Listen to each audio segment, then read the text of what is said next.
So this is take two of lesson 42 of the Workbook of A Course in Miracles. God is my strength and vision is my gift. The first one just disappeared. So we're going to take a look at today's idea again for the first time. There's some interesting thoughts that we need to consider in this, especially one that I find later on in the lesson that refers to the fact that if we're allowing our mind to work and do what is asked of us in this lesson, we may come to a point where we don't find any thought. It's as if there's no thought. If there's no thought at all, then that's an interference to us doing the lesson. You may also reach a point where no thoughts at all seem to come to mind. If such interference occurs, open your eyes and repeat the thought once more while looking slowly about you. Close your eyes and repeat the idea once more, and then continue.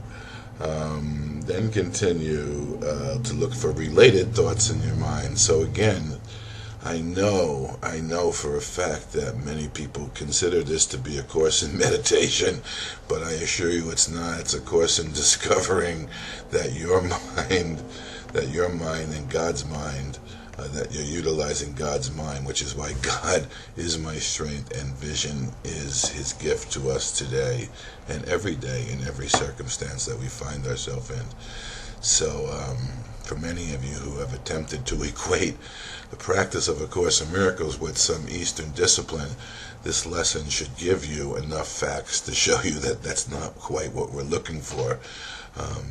We're actually looking to find where we're still connected, where we've always been whole and perfect, where the communication flows freely between the mind of God and our own mind, because we share one mind, and that mind is the mind of God. And the mind that we seem to share as brothers is what we call the Christ mind. So today, God is my strength, vision is His gift. The idea for today combines two very powerful thoughts, both of major importance. It also sets forth a cause and effect relationship that explains why you cannot fail in your efforts to achieve the goal of this course. Remember, it's a required course. Only the time you take it is up to you. And at any moment in time, you can turn your whole mind back to the wholeness of the strength of God's mind and begin to utilize the eye, the spiritual eye, where we are joined through the Holy Spirit with the mind of God. And right here in the midst of space and time, where we seem to be going about our business, looking upon the same world that we've always looked upon, right here, right in any given moment, our mind will open up. That single eye, the light of our mind, will open up and show us something that's beyond the illusion, and yet quite useful and practical for our own healing, for the healing of our heart and mind, as we are passers-by, as we pass through this world of space and time. So remember, you cannot fail. There's no failure in this. There's only temporary non-experiences of the achievement of the goal. That's another way to look at it. There's only temporal and temporary non-experiences of the achievement of the goal, because you've never lost connection. You've never lost the strength of God's mind. And every time we touch upon it, the gift of vision is ours to see in an entirely new way, unrelated to the body's eyes, yet utilizing the self, the apparent self that we've created, as a vehicle for the extension of that vision. offering us a new way to go about our life here, and a way in which that we can correct our past missteps. Listen, learn, and do something to correct the error. As we achieve these moments of vision, we begin to utilize the vision in ways that help us in our passage through space and time rather than hinder us. And there's something that I've wanted to add. Many of you who are experiencing discomfort in this world, and I assure you that would be all of us, everybody who experiences discomfort in this world experiences it for the self-same reason. It's not our home. It's not a true environment for the Holy Son of God that you are. And the discomfort that we experience is because somewhere deep inside of us, we know that for a fact, and yet we seem to wander aimlessly, perhaps looking to recreate what we thought was the comfort of our childhood home. Even if that was uncomfortable, it at least seemed familiar, and we attempt to find what is familiar based on the past, searching for it, hoping we find it in the future. And yet, that will never, ever satisfy you, because your home is not within this world of space and time. Your home is in the celestial kingdom, in the heart of God Himself, where your wholeness and perfection lie inviolate, beyond the ability to be ever affected, and yet still within you. And that was the nature of yesterday's lesson. We've never lost it. You cannot lose the things you love, because God does not lose the things that He extended and created as His love. So somewhere deep inside of us is the ability to make that connection. And today is a way in which we can utilize that connection to show us the truth of who we are. Vision is His gift. The idea for today combines two very powerful thoughts, both of major importance. It also sets forth a cause and effect relationship that explains why you cannot fail. You will see, because it is the will of God. His strength, it is His strength and not your own. Not the strength that you've attempted to rely on to make your way from your seeming birth into your seeming death. Not that strength, but the strength of God Himself, where you make your way from eternal life through as a passerby in this sojourn of death, and recognize who you are, and leave the need for space and time behind as a way of recognizing who you are. It is His strength and not your own that gives you that power, and it is His gift rather than your own that offers vision to you. Remember, part of the gift that you gave yourself was a body in space and time with eyes that think they see, and yet all they see is the illusion which we've created as the opposite to our reality, which is why you'll never, ever, ever find comfort here. You will, in fact, find comfort, but only when you find where you've always been connected to that higher power, that totality of power, which is our creative and natural reality. God is indeed your strength, and what He gives is truly given. This means that you can receive it at any time and anywhere, wherever you are, in whatever circumstance you find yourself. And here's an important line. Your passage through time, space, is not at random. You cannot but be in the right place at the right time. Such is the strength of God, such are His gifts. And I'm laughing because there was a moment in time when I found myself in being locked up in a jail.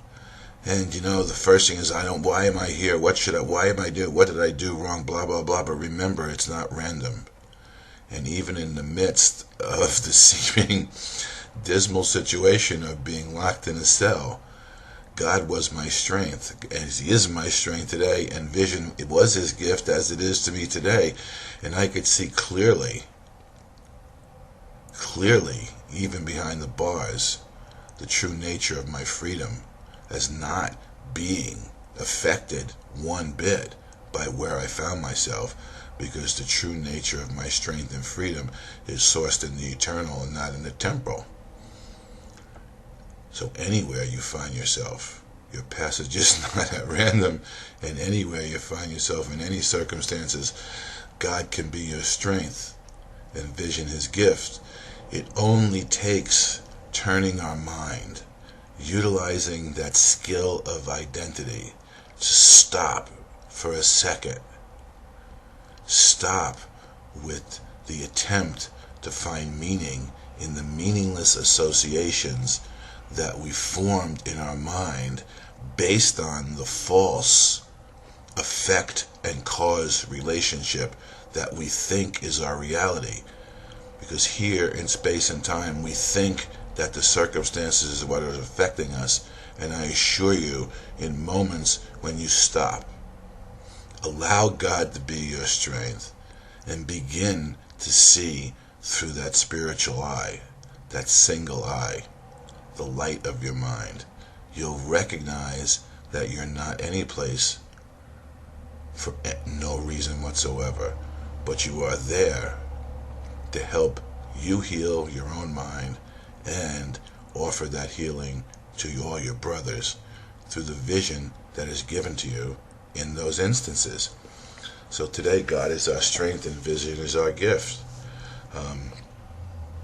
And no small gift is it, I assure you. This world is not your home. There is no comfort here. The kingdom of heaven is what you are, who you are, and where you are. And yet lost within the complexity of the clouds of illusion, where we search meaninglessly for temporal goals in an attempt to satisfy ourselves. Lost in that complexity, we still have the ability at any moment to turn our mind over to a true source. And, as it says, set forth a cause and effect relationship that explains why you cannot fail to achieve the goal of this course. Don't let these moments of seeming temporal setbacks tell you any differently. Remember, you can laugh at fear thoughts. That was our departing thought yesterday. So you're not trying to attempt to detach from your thinking. You're attempting to detach your thinking from the identification with the ego and reattach your mind and heart to the mind and heart of God. And in those moments, vision will be His gift. So maybe you understand, we need proof. We have demanded proof of who we are in the midst of the chaos that we think we need to lead our life in. In reality, none of this is real. None of this is true.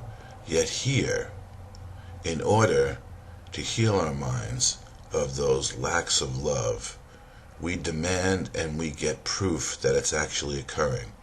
And the proof is in those moments when we do begin to see in a new way that has zero to do with the body's eyes.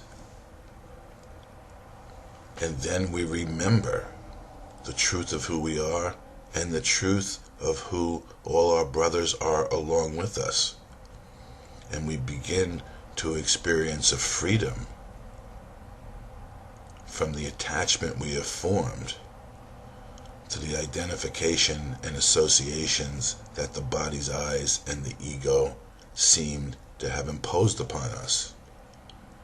And we can release ourselves from the old effect and cause confusion and enter into proper alignment where true causation offers us true effects.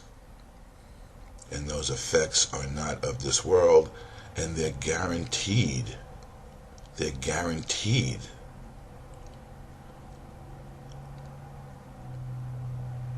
You cannot fail. The worst that could happen is time, and time is not real. It's utilized much like a puppy. Time and space is much like training a puppy who's new in an environment, and you put him in this little box, this little container, this little pen, and he begins to understand who he is and how he functions. And as he begins to understand that, his range of experience begins to extend until he is competent and confident in who he is, and he no longer needs that cage, and he can be amongst his equals. Space and time is the training box wherein which we experience limitation but recognize through gifts such as vision that we're not limited by the limitations of the box of space and time that we put ourselves in. So all the thoughts that we previously thought about ourselves and the limitation and the victimization that seemed to have taken place couldn't possibly be true, until our certainty is such that we know it's not true and we can begin to laugh at it. Not that it's not going to be there. Not that it's not going to be there, but we're going to begin to laugh at the tiny mad idea that seemed to have such effects that cause us the consternation, the sickness, pain, and suffering, and death. We're going to laugh our way home, because home is a source of joy, and it hastens to us even now. So today, let God be your strength and vision his gift. And see the miracles that abound when you utilize his vision. Remember, your passage through space and time is not random. You may have thought that in the past. The past is gone. Today's a new day. In any given moment, you can achieve the entire goal of A Course in Miracles and recognize who you are, and then go forth in a new way. Don't worry about the forgetting. In those moments of true achievement, you recognize that the forgetting that seemed to be what the past is, and the forgetting which seemed to formulate a future that was a continuation of the forgetting, is not real and has not affected you. You're a whole, perfect thought in the whole, perfect, eternal, loving mind of God, created exactly as your Creator, endowed with his strength, and not the measly strength that the ego gives us that wanes as we get older and grows from when we're younger. You cannot lose the things you love, because God has never lost you, and you are like unto your Father. God is my strength, vision is my gift, is his gift to us. Let's begin to utilize that today, now. Don't judge yourself. Remember, these are not exercises in judgment. You need not believe him. In fact, the reason we need to begin to recognize this, the truth is, the reason why we are given this is because we don't believe them. It's easier to achieve the goal through simple admissions that we don't believe them, rather than attempting to con ourselves into thinking we do believe him and denying the sickness and pain. Utilize the pain. You don't have to analyze it. Utilize it as recognition that this is not your true home. Don't deny it. It would be improper use of denial to deny the fact that you seem to be a body in space and time and seem to suffer in the effect-cause relationship that we've established in the associations of our mind here. The simple admission that we need help allows the help to be available. The denial that we need help, and the continued denial that the ego would have us utilize, even through justifications that are given to us in A Course in Miracles, such as forgiveness is recognizing there's nothing to forgive in the midst of a seething rage of anger that you're in. Suppressing that anger is not going to help you. Denying the anger is not going to help you. Denying the fact that there are things to forgive is not going to help you. Forgiveness is not a punishment. Forgiveness is given to us because we are whole and perfect in the mind of God. Forgiveness is not a form of punishment that indicates judgment.